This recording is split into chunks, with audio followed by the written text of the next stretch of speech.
Hello everyone! I'm really happy about making this video today. It's a Japanese progress update video. I haven't done them in a very long time, 4 months, more or less. And the reason is not that I'm not doing Japanese anymore, but rather that I felt I was doing the updates too often and I felt like there wasn't really anything new that I could talk about or not enough to make a video anymore. So I decided that instead I would just do them whenever I feel like there's been something new. And in the last 4 months, I feel like there's been new things that I wanted to share with you. So I hope you're excited about this. It's the video number 13. I'm going to present to you the resources that I've been using in the last 4 months. So the first thing is this textbook, which I talk about quite a lot, I think. It's Japanese from Zero. If you know this channel or you've been following the Japanese progress update videos, then you know that I am a big fan of Japanese from Zero. And no, they're not paying me to say that. They do not have to. I just really like the book. I think the book is really good. It's not perfect, but it's definitely a great way to learn Japanese very easily as well. I'm on to Unit 7, so I'm not going to be able to review the book yet, but I will definitely do another video because I know the first one got a lot of views and I think a lot of people found value in me reviewing the first book. So I'm definitely planning on doing book number 2. And this book is focused mainly on learning the katakana, which I mentioned before is something that I struggle with, and I think it's kind of notoriously difficult because of the shi and su and the n, and then what's this one? Oh, it's so. So and n are very similar. Anyway, so with this textbook, I was hoping that I would be able to sort of write katakana better, because that's one of the things that I like a lot about this book series, is that there's a lot of writing. So my writing is better. And when I say writing, is not so much expressing myself in Japanese, but actually writing the script, which is not easy. It takes quite a bit of practice, but I feel like with the textbook I'm getting there. But obviously I'm still mixing up the katakana, so it's something that I'm gonna keep on practicing. But I know it's something that even more advanced learners of Japanese struggle with, based on what people have told me on Twitter. So I'm not gonna lose sleep over it. I'll get there eventually, so no worries. The other resource that I've been using as well is this one, which I mentioned before. So these graded readers, I don't know if there are people that don't know what they are, but essentially they are books that are made easy and adapted to your level. So here, these ones are level 1 books, and I think they are the right level. Sometimes there's new grammatical concepts which I'm not very familiar with, but it's kind of nice because I can understand about 80%, come on, 90% maybe, of what's written, and there's also things that I don't know, so that means that I can stretch myself in terms of my knowledge of Japanese and vocab as well. And I, to some extent, practice kanji as well. The only thing, and actually if you've learned Japanese or if you're Japanese yourself, your insight might be useful as well.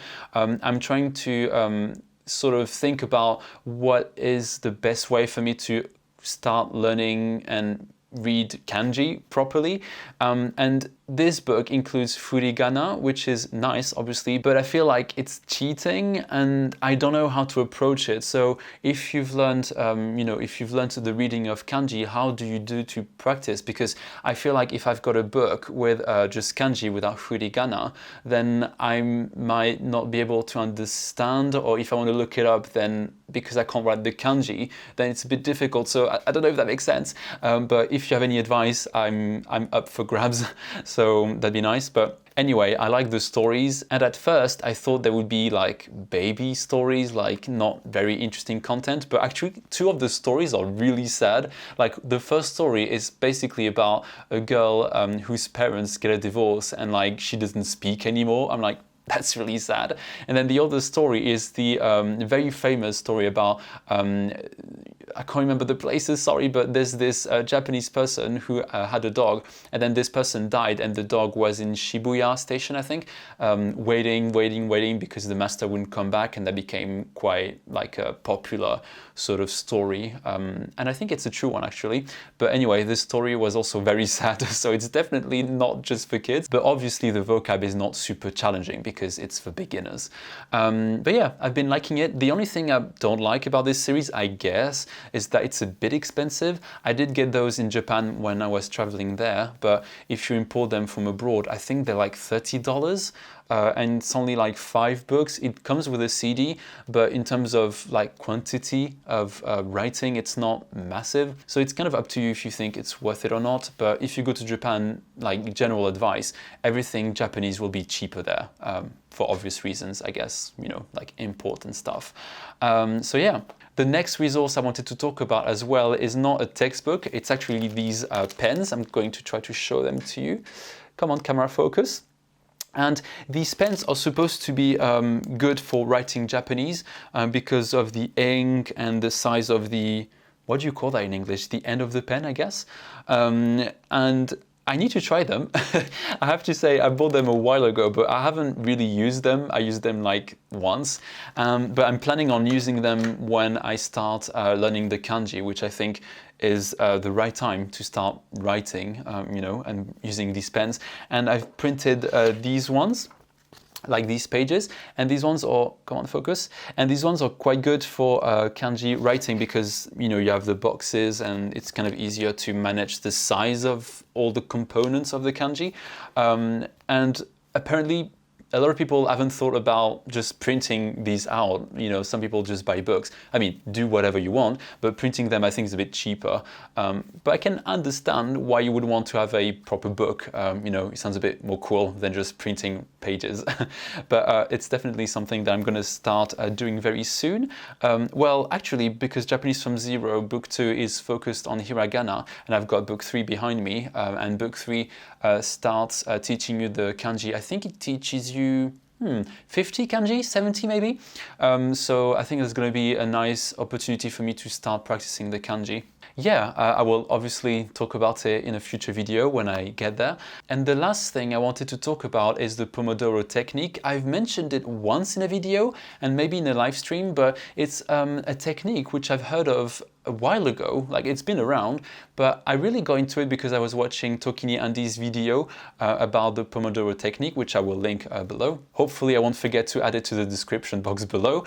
And basically this technique is a way, it's not like a miracle technique, but it's kind of a clever one because it sort of divides the way you work in a sort of smart way. Because what you do is you do, for example, 25 minutes of focused studying. So you have a timer, and for 25 minutes you're supposed to be fully focused, remove any distraction, and then you have a break for 5 minutes, and then you repeat that 4 times, and then you get a longer break of 15 minutes, and then basically it's a way to keep you focused. And I think the idea of having a timer, it's quite nice. And the app I use, which was recommended by Tokini Andy, is hold on, Productivity Challenge Timer. And it's very simple. It's a little bit gamified in the sense that the more you work, the more you gain ranks, what they call ranks.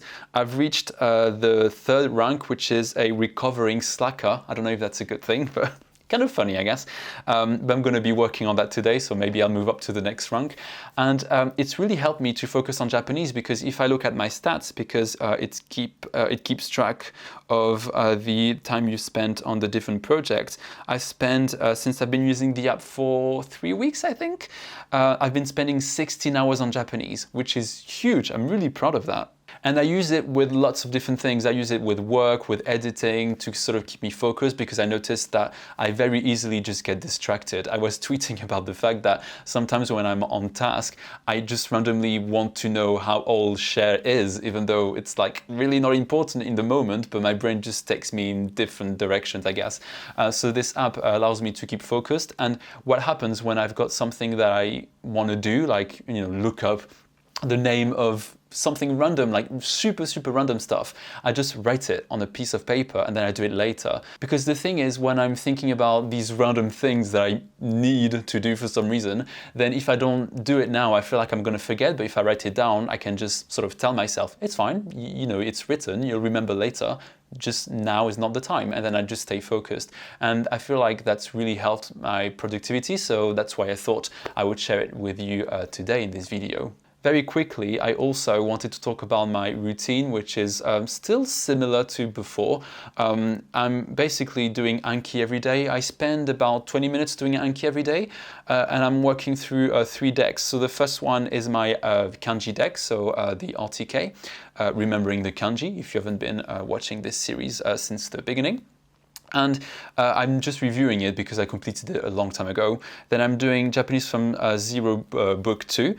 So this one is ongoing. I'm not focusing too much on it because I've got many other decks that I'm working on. So I do like a few new words every now and then. And I'm also waiting to sort of move a bit further in the book so that I'm not learning the vocab before it shows up in the book. Anyway, and then the third deck is Japanese for Busy People, Volume 1, which I've completed like 6 months ago. So this one I finished the deck, but I'm just reviewing. And yeah, for Japanese from Zero, Book 2, so the deck I'm doing, I haven't spent too much time on it because I don't want to spend too much time on Anki. It's a bit draining, I think, a little bit. So I don't want to spend too much time doing that, and I just kind of prefer working on the textbook. But I definitely should do a bit more of the Japanese from Zero Book 2 deck, because I'm nearly done with the book, and it'd be nice to learn the vocab, like finish the book and I've learned the vocab when I finished, or more or less, it's not like anything strict. So work in progress. Hopefully I'll be completing this deck probably by the end of summer. That'd be nice, and then I'll be able to get started on book 3. And now the last thing I wanted to talk about is sort of like my next sort of challenge, objective with Japanese, and it's to do the 30-day Record Yourself challenge, which has been created by Think Term Languages. You've probably heard of it. If not, I'll put a link, I'll find some kind of reference, but basically it's a challenge which challenges you. It's a challenge, that's the point. And every day it asks you a question. It can be something like, what's the weather like today? What do you do at the weekend? That kind of questions. And I'd like to do it with Japanese. I'm well aware that my level of Japanese is still too low for me to spontaneously answer these questions. So I was thinking of doing a script and then recording it, but obviously I'll be open to the fact that it was a script. And I think scripts can be a good way to learn, because when you're writing them, you're trying to learn about the grammar, you sort of increasing your vocab. So I think it can be a nice thing to do. So yeah, I'm going to do just that, and I'll probably do a video which will be a compilation of every day, doing the challenge that I've been speaking Japanese. Was that good English? I'd make a video for every day that I've spoken Japanese. I think that makes sense.